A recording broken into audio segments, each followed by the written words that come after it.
पहलगांव में जो आतंकवादी हमला हुआ वो बहुत ही भयानक हमला था, जिसमें निरपराध और निर्दोष ऐसे हिंदुओं को चुन चुनकर उनकी शिनाख्त करके उनकी हत्या की गई। इसकी वजह से पूरे देश में एक भयंकर दुख है, चिंता है, दर्द है, तड़प है, नाराजगी है। और इस दहशतवादी हमला के खिलाफ, आतंकवादी हमला के खिलाफ भारत सरकार पाकिस्तान के ऊपर हमला करने की पूर्ण तैयारी में है। कल ही रक्षा मंत्री राजनाथ सिंह जी ने कहा है कि भारत के लोगों के मन में जो इच्छा है उसी इच्छा के हिसाब से पाकिस्तान को सबक सिखलाया जाएगा। मतलब मिलिट्री ऑपरेशन होना है, सैनिक कार्रवाई होनी है, मतलब होनी है।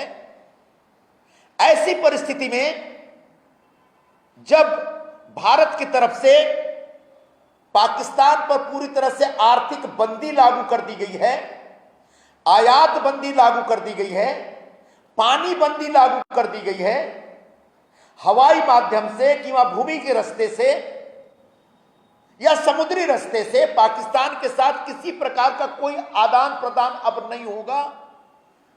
जिन जहाजों पर पाकिस्तान के झंडे लगे हैं वो भारत के पोर्ट के ऊपर खड़े नहीं हो सकते। पाकिस्तान आने जाने वाले जो पोस्ट होते हैं, जो भी पार्सल्स होते हैं, उसको पूरी तरह से बंद कर दिया गया है। पाकिस्तान के जितने यूट्यूब चैनल है जो भारत के खिलाफ दुष्प्रचार कर रहे थे उनको बंद कर दिया गया है। पाकिस्तान के प्रधानमंत्री और तमाम जो उनके मंत्रीगण हैं उन सबके सोशल मीडिया माध्यमों को, सोशल मीडिया के अकाउंट्स को बंद कर दिया गया है ताकि भारत के खिलाफ दुष्प्रचार न कर सके। पाकिस्तान खुद अंदर अंदर परेशान है। वहां बलूचिस्तान में आग लगी पड़ी है। बलूचिस्तानियों ने घोषणा की है कि भाई अगर जो पाकिस्तानी बलूचिस्तान में है और जो चीनी पाकिस्तान में, अगर आपको अपनी जान प्यारी है तो जितना जल्दी वो छोड़कर चले जाइए। तो पाकिस्तान को हमने चारों तरफ से घेर रखा है और पाकिस्तान अंदर से खुद परेशान है। इस बीच एनआईए की तरफ से जांच जारी है। जिन आतंकवादियों ने हम पर हमला किया, हमारे निर्दोष लोगों की जान ली, उनके खिलाफ सबूत इकट्ठा करने का काम चल रहा है। सीमा रेखा के ऊपर जो एलओसी है हमारी, वहां पर क्रॉस फायरिंग भी चल रही है। माननीय प्रधानमंत्री, नौसेना अध्यक्षों या हवाई दल के अध्यक्षों, एयरफोर्स के अध्यक्षों, इन सब लोगों से मुलाकात करके आगे की रणनीति बना रहे हैं। तब दो तरह के लोग हैं जो भारत की सैन्य क्षमता और भारत की क्षमता और भारत की नीयत पर शक कर रहे हैं।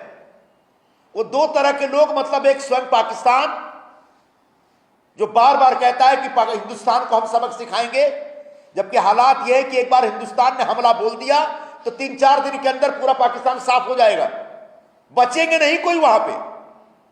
तो एक तरफ पाकिस्तान हमारी क्षमता के ऊपर संशय प्रकट कर रहा है, शक प्रकट कर रहा है, और दूसरी तरफ भारत में रहने वाले विरोधी पक्ष के नेता।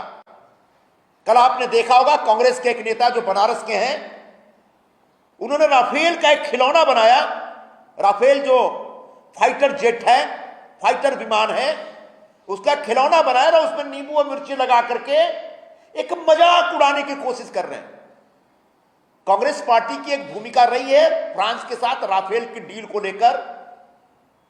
लेकर एक भूमिका हो सकती है, लेकिन राफेल जेट विमान जो फाइटर विमान है उसकी क्षमता, उसकी ताकत के ऊपर सवाल उठाना, मुझे लगता है कि भारत के एयरफोर्स और जो हमारे हवाई दल है, जो हमारा सैन्य दल है, जो सैन्य क्षमता है, उसके ऊपर शक प्रकट कर रहे हैं। यह एक प्रकार का देशद्रोह है। इस प्रकार से आप अपने सेना के ऊपर, अपने सैन्य क्षमता के ऊपर शक प्रकट करके भारत को छोटा कर रहे हैं। पूरी दुनिया में भारत को छोटा दिखाने की कोशिश कर रहे हैं। अपने आप में एक पाप है, अपराध है।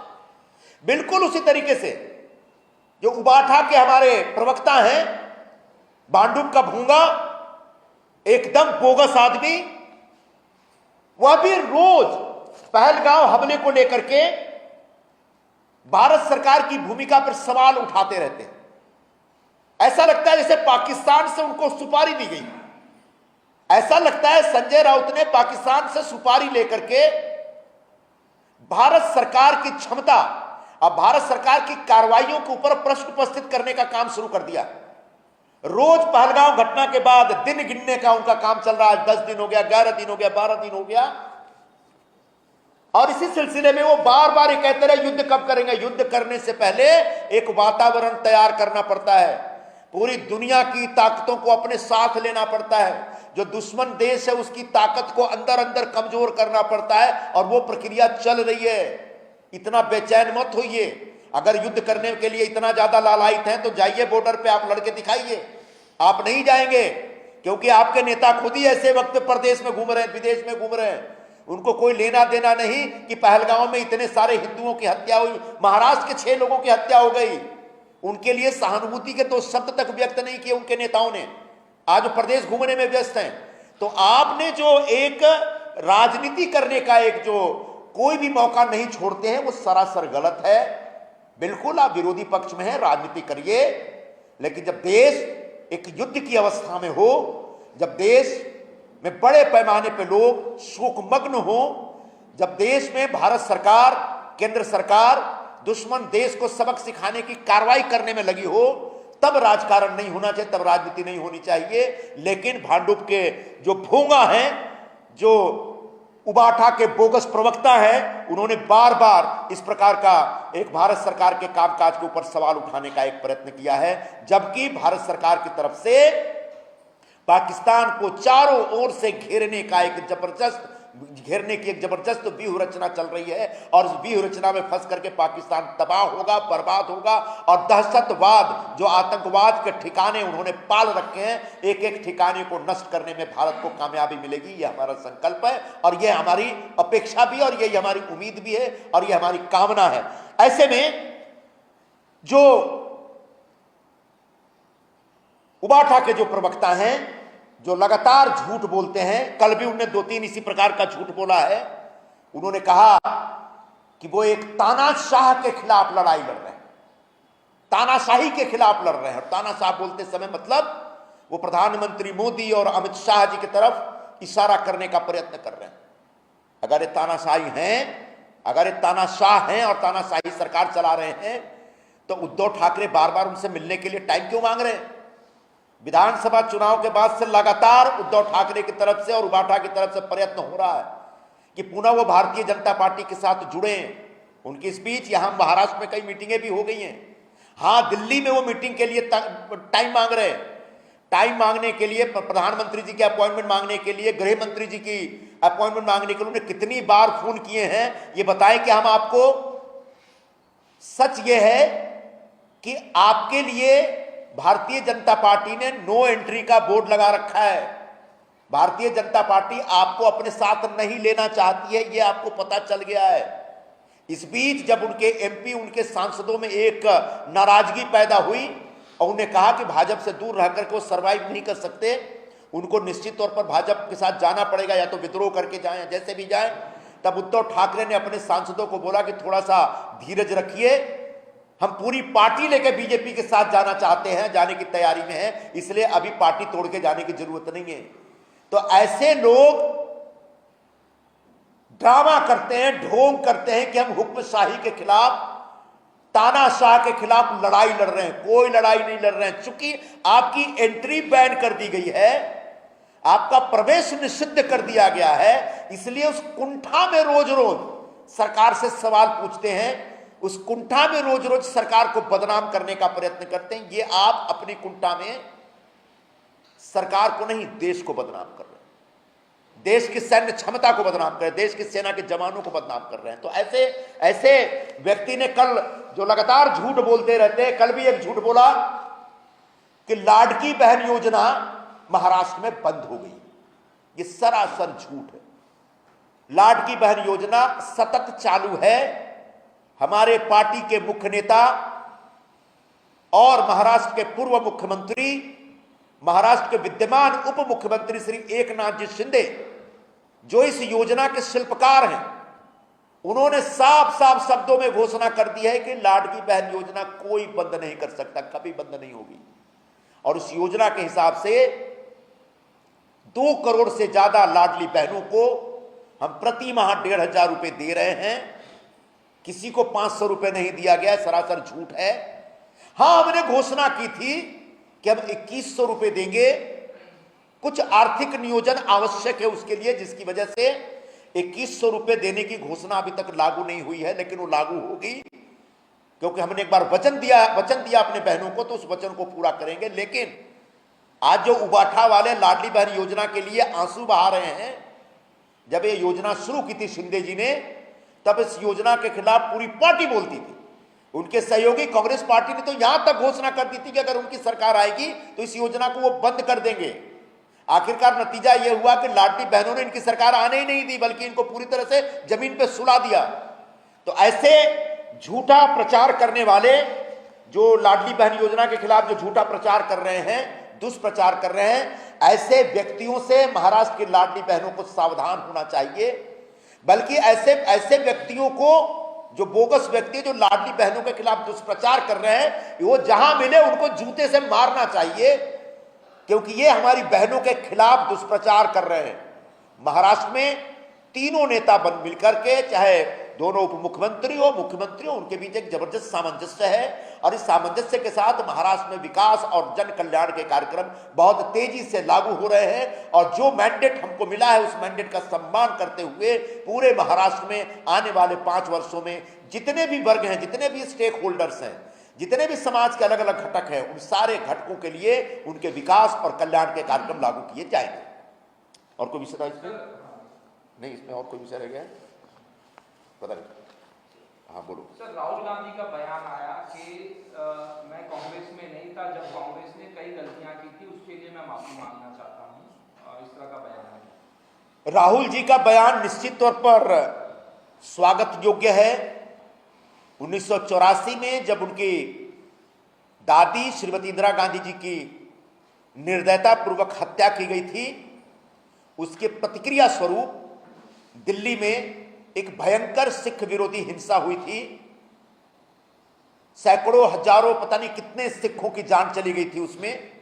और उस पूरे भयंकर नरसंहार में कांग्रेस के कई बड़े बड़े नेता भी शामिल थे। लंबे समय तक कानूनी प्रक्रिया चली, कानूनी कार्रवाई चली, अदालती कार्रवाई चली। उसके बाद कांग्रेस के कई नेताओं को सजा सुनाई गई। कई नेता आज भी जेल में हैं, कई नेता आज छुप छुप के फिर रहे हैं और किसी तरह से जान बचा रहे हैं। पूरा सिख समाज आहत था, पूरा देश आहत था। देश के हिंदू समाज को भी सिखों का यह नरसंहार पसंद नहीं आया था। ऐसे में राहुल गांधी जी ने 1984 की सिख विरोधी हिंसा के लिए जो माफी मांगी है, स्वागत योग्य है। लेकिन उनकी कांग्रेस पार्टी ने ऐसे कई पाप किए हैं जिसके लिए उनको माफी मांगनी पड़ेगी। ठीक है, जब सिख विरोधी हिंसा हुई थी तो राहुल गांधी सक्रिय नहीं थे, लेकिन राहुल गांधी जब से सक्रिय हुए हैं तब से भी कांग्रेस पार्टी ने लगातार ऐसे कई पाप किए हैं। ताजा एक पाप मैं याद दिला देता हूं।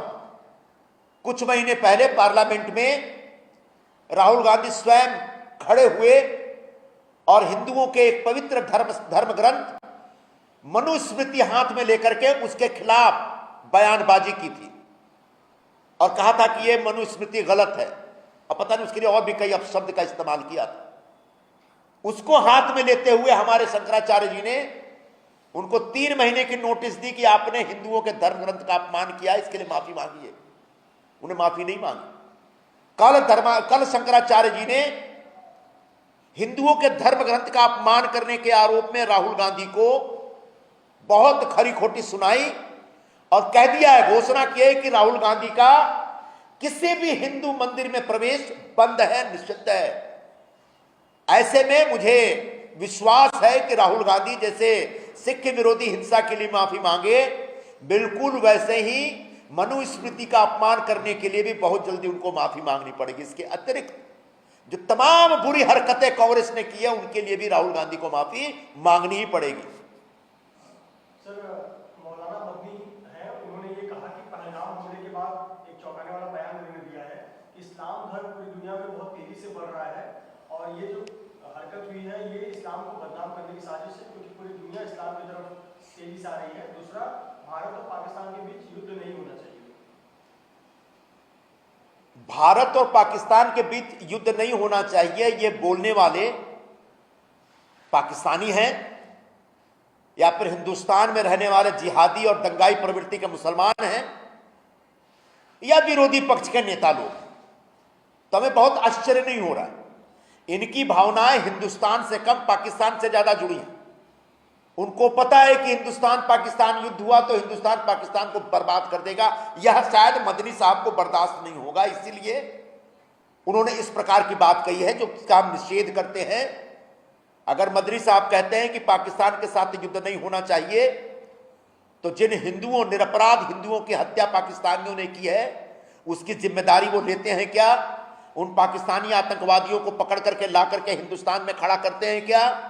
और अगर इतनी ताकत उनमें नहीं है तो हिंदुस्तान को इस प्रकार से कोई सीख देने की आवश्यकता नहीं है, हमें उनके मार्गदर्शन की आवश्यकता नहीं है। रह गई बात इस्लाम की, तो इस्लाम एक विस्तारवादी मजहब है। इस्लाम ने हमेशा अपने आप को फैलाने का प्रयत्न किया और उसका नतीजा यह है कि कई अलग अलग धर्मों के लोगों को वो जानबूझ करके गलत तरीके से उनका धर्मांतरण करते हैं और धीरे धीरे उस पूरे क्षेत्र का जो एक धार्मिक और सामाजिक संतुलन होता है उसको बिगाड़ करके वो इस्लाम प्रमुख, इस्लाम बहुल, मुस्लिम बहुल एरिया बना देते हैं। यह एक सच है, यह पूरी दुनिया में पिछले लगभग 1000 सालों में सबने महसूस किया है, सबने देखा है। कोई इस्लाम का स्वयं विस्तार हो रहा है ऐसा नहीं कहा जा सकता, जोर जबरदस्ती से किया जाता है। और ऐसे में किसी ने, जो पाकिस्तानी आए थे वो इस्लाम को बदनाम करने के लिए आए थे, मैं इस तर्क से सहमत नहीं हूं।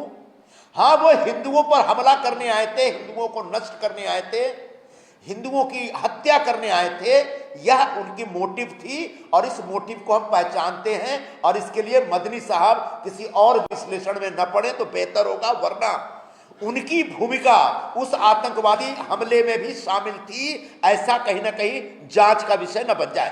एक और बयान है मदनी का ही है कि जो पानी रोका गया है तो रोकने दो, लेकिन ये पानी कहाँ ले जाएंगे? ये पानी रुकेगा और ये हजारों साल। मदनी साहब को मैं इतना ही कहना चाहूंगा कि सिंधु नदी का जो पानी रोका गया है वो आपके देवबंद में नहीं आने वाला, आप चिंता मत करिए। पाकिस्तान को पानी के एक एक बूंद के लिए तड़पाना है, यह भारत सरकार का निर्णय है। अब उन नदियों के बांध को रोक करके पानी कहां जाएगा, कैसे जाएगा, इसकी चिंता भारत सरकार कर रही है। आपको हम बहाने दहाने का कोई ऐसी कामना नहीं रखते। बाबा रामदेव ने उन्होंने एक विवादित बयान दिया है कि भारत में बसने वाले बाबर और औरंगजेब जैसे 2-4 करोड़ आज 20 करोड़ हो गए। इसको एक दूसरे तरीके से समझने की आवश्यकता है। जब देश आजाद हुआ तो हिंदुस्तान में 3 करोड़ मुस्लिम पॉपुलेशन थी और आज ऐसा दावा करते हैं, अब इस जनगणना के बाद समझ में आएगा कि लगभग 20 करोड़ के आसपास मुस्लिम लोक संख्या है। उससे हिंदुस्तान का एक वर्ग चिंतित है, कहीं सामाजिक संतुलन तो नहीं बिगड़ रहा है। हुआ ये, इंदिरा जी ने परिवार नियोजन की पॉलिसी लागू की और उसको इस देश के हिंदुओं ने एक जिम्मेदार नागरिक के तौर पर स्वीकार किया। लेकिन परिवार नियोजन के इस पॉलिसी को कुछ मौलानाओं ने इस प्रकार से प्रचारित किया कि यह इस्लाम विरोधी है, जिसकी वजह से मुस्लिम लोगों ने स्वीकार नहीं किया और वो लगातार परिवार नियोजन के खिलाफ जाकर ज्यादा से ज्यादा बच्चे पैदा करते रहे और जिसकी वजह से उनकी लोक संख्या बढ़ती रही। तो यह एक जो सामाजिक संतुलन बिगड़ रहा है हिंदुस्तान का, उसको लेकर के हिंदुस्तान के लोगों में एक चिंता है और इस चिंता को व्यक्त करते हुए बाबा रामदेव जी ने एक बात कही और मुझे लगता है कि वो सही बात है। ये भी कहा है कि पाकिस्तान 4 दिन नहीं टिक पाएगा भारत के सामने, लगता है अगला मुल्क कराची और लाहौर को बनाना पड़ेगा। बहुत ये जो उनकी इस प्रकार की महत्वाकांक्षा, उस महत्वाकांक्षा को भगवान ताकत दे। लेकिन निश्चित तौर पर भारत की जो सैन्य क्षमता है वो पाकिस्तान से बहुत ज़्यादा है और यही वजह है कि पाकिस्तान युद्ध की आशंका से डर करके चीन के साथ बैठ करके चर्चा कर रहा है कि चीन उसको ऐसी परिस्थिति में मदद करने के लिए तैयार है। लेकिन चीन के साथ हमारी सीमाएं भी इतनी जुड़ी हुई हैं और चीन के साथ अलग अलग सीमाओं पे हमारी सेना इतनी बुरी तरह से, इतनी तैयारी के साथ तैनात है कि चीन कभी भी पाकिस्तान के साथ हिंदुस्तान के खिलाफ लड़ने की हिमाकत नहीं कर सकता। हाँ, भारत ने जिस दिन मिलिट्री ऑपरेशन शुरू किया फुल फ्लेजेड, उस दिन पाकिस्तान का बचना मुश्किल है, पाकिस्तान पूरी तरह से तबाह और बर्बाद हो जाएगी। सुप्रीम कोर्ट में आज वक्फ अमेंडमेंट बिल की जो पिटीशन है उसकी सुनवाई किस तरह से देखते हैं, क्या कहना चाहिए? सुप्रीम कोर्ट ने एक एक तारीख तय की थी कि जो वक्फ बोर्डों पे उनके पास वक्फ बोर्ड के नए कानून के उनके पास जो अलग अलग उसके खिलाफ जो पिटिशंस आए थे, उन पिटिशंस को सुनने के लिए, जिसके तहत उन्हें 5 पिटिशंस को एक ईयर मार्क किया और उसको सुनने की वो योजना बना रहे थे। और अगर आज सुनना चाह रहे बिल्कुल सुने, लेकिन 2-3 बातें स्पष्ट हैं। वक्फ कानून में जो सुधार हुआ है, जो संशोधन विधेयक पास करके जो नया कायदा बनाया गया है, वो कहीं से भी संविधान विरोधी नहीं। एक दूसरी बात, जो बेसिक जो एक वो पैरामीटर है जिसको लेकर के सुप्रीम कोर्ट सोच रहा है, सुप्रीम कोर्ट के माननीय न्यायाधीश सोच रहे हैं कि यह धर्म के विरुद्ध मामला है। वक्फ बोर्ड किसी प्रकार का धार्मिक संगठन नहीं है, वह एक सरकार द्वारा स्थापित ट्रस्ट है। और ऐसे ट्रस्ट में अगर कोई बदलाव होता है तो किसी के भी धर्म में किसी प्रकार का कोई दखलंदाजी नहीं हुआ। और वक्फ बोर्ड के ऊपर सरकार, सुप्रीम कोर्ट जो निर्णय लेना चाहे हम स्वागत करेंगे, लेकिन याद रखें वक्फ बोर्डों में भयंकर करप्शन हो रहा है। उस भ्रष्टाचार को दूर करने के लिए और वक्फ बोर्ड का जो पूरा गवर्नेंस है उसको पारदर्शी बनाने के लिए प्रयास किया जा रहा है। हमें उम्मीद है सुप्रीम कोर्ट इस प्रयास का समर्थन करेगा। सर, जो आपने विषय उठाया कि कांग्रेस नेता अजय राय को जो रफाल के खिलौने को लेकर रफाल दिखाकर उस पर नींबू मिर्च लटकाया, वो पाकिस्तान में हीरो बन गए। पाकिस्तान के न्यूज चैनलों पे उनकी ही क्लिपिंग चल रही है और कि उसमें ये बताया जा रहा है कैसे भारत की एयरफोर्स कितनी कमजोर है और वहाँ के नेता उजागर कर रहे हैं। वो हीरो बने, इससे पहले कर्नाटक के नेता का भी ऐसे बयान आया था पाकिस्तान में वो हीरो बने। तो जबकि कांग्रेस ने कहा है कि कोई भी इससे संवेदनशील मुद्दे पर ऐसे बयान ना दे। मुझे लगता है कि इस विषय पर भी राहुल गांधी को माफी मांगनी पड़ेगी, क्योंकि एक तरफ ऑल पार्टी मीटिंग में कांग्रेस पार्टी सरकार के समर्थन में खड़ी होती है और बोले आपकी हर कार्रवाई में हम आपके साथ हैं।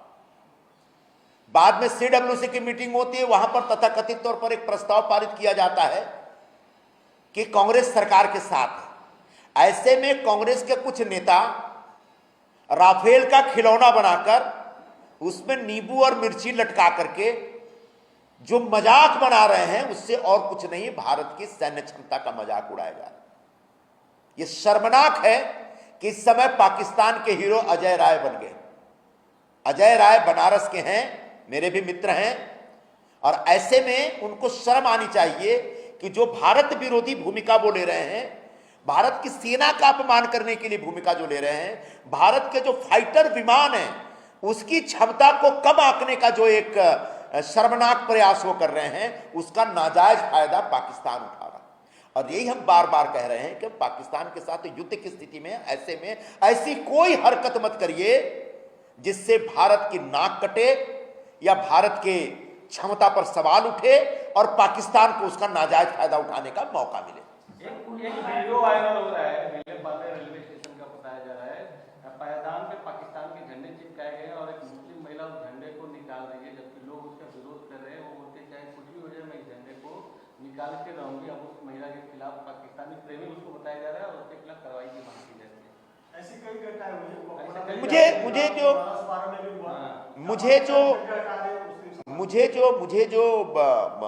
मुझे जो समझ में आ रहा है, शायद जो मुस्लिम लोग हैं हमारे देश के, जो दंगाई नहीं हैं और जो जिहादी नहीं हैं, ऐसे लोगों को एक गलतफहमी हो रही है पाकिस्तान का झंडा देख के कि इनका धार्मिक झंडा है। मैं ऐसे तमाम मुस्लिम लोगों से अपील करता हूं कि पाकिस्तान का झंडा भले हरे रंग का, उस पर चांद तारा है, लेकिन पाकिस्तान का झंडे में एक सफेद रंग का भी एक पार्ट है और हम पाकिस्तान का झंडा जला रहे हैं, न कि इस्लाम का झंडा।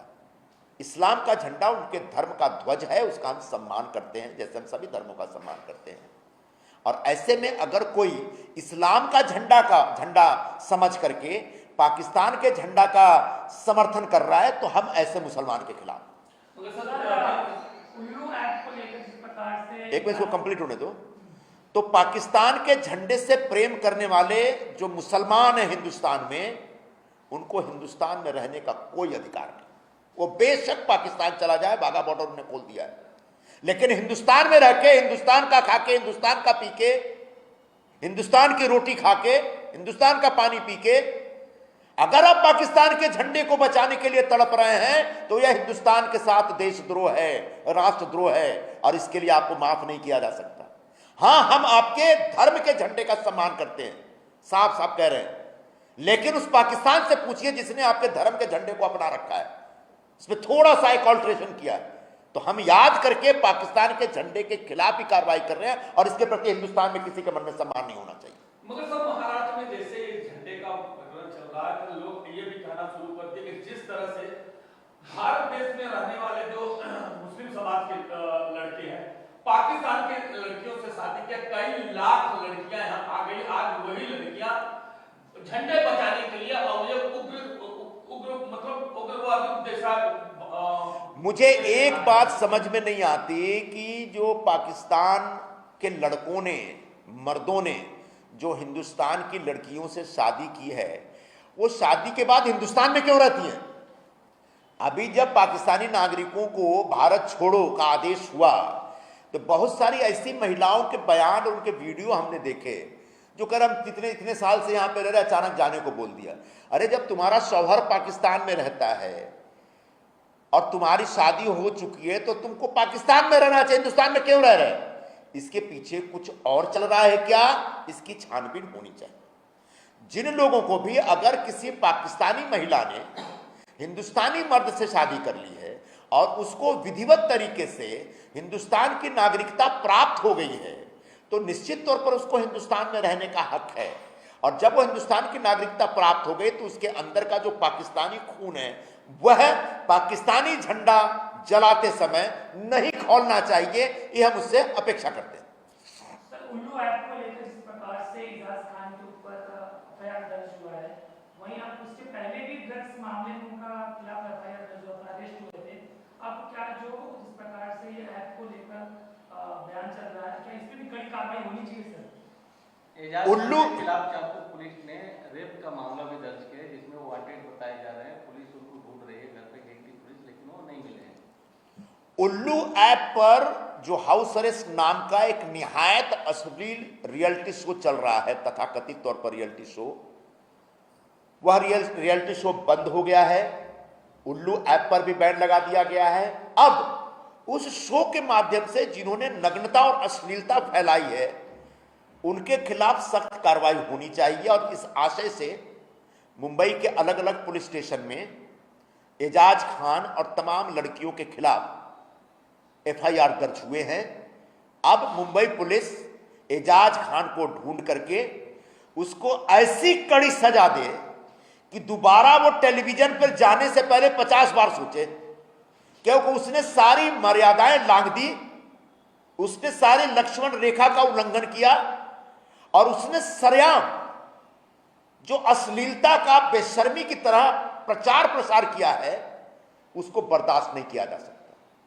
उसके लिए कड़ी से कड़ी सजा निर्धारित तो होनी ही चाहिए। सजा क्या होगी? उसको जूते चप्पल मारना है, उसको फांसी देना है, उसको सालों साल जेल में रखना है, जो करना है करिए, लेकिन ऐसे एजाज खान जैसे लोगों का हिंदुस्तानी समाज में रहने का कोई अधिकार नहीं है, कोई हक नहीं है। ये पूरे समाज को प्रदूषित कर रहे हैं।